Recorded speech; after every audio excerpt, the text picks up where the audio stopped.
நற்றுணையாவது நமச்சிவாயவே. பெரிய புராணத்துல முதல் காண்டத்துல முதல் சருக்கமா அமைஞ்சிருக்கிறது திருமலை சருக்கம். இங்க திருமலைன்னு குறிப்பிட்டிருக்கிறது ஈசனுடைய வசிப்பிடமான கைலாய மலை. செய்யுள் பொன்னின் பெண் திருநீரு புனைந்தன பண்ணும் நீள்பனி மால்வரை பாலது தன்னை யாருக்கும் அறிவறியான் என்றும் மன்னிவாழ் கைலை திருமலை. இதற்கான விளக்கம், பறந்து விளங்குற உயரமான இமயமலை மேல பெருமையோடும் சிறப்போடும் இருக்கிறது கைலைன்ற திருமலை. அங்க பனி படர்ந்திருக்கிற காட்சியானது பொன்னாலான மலை மேல திருநீர் பூசினது போல விளங்கியிருக்குன்னு சொல்லி இந்த செய்யுளை முடிக்கிறாரு சேக்கிழார் பெருமான்.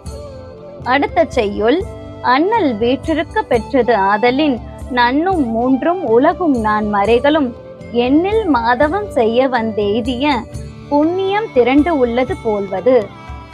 இதற்கான விளக்கம், இந்த கைலை மலை சிவபெருமான் வீற்றிருக்கிற சிறப்பு பெற்றது. 3 உலகத்துல இருக்கிற உயிரினங்களும் 4 மறைகளும் செஞ்ச மாதவத்தின் பயனா இந்த உலகத்துல கைலை மலை உருவாச்சுன்னு சொல்லி இந்த செய்யுளை முடிக்கிறாரு சேக்கிழார் பெருமான்.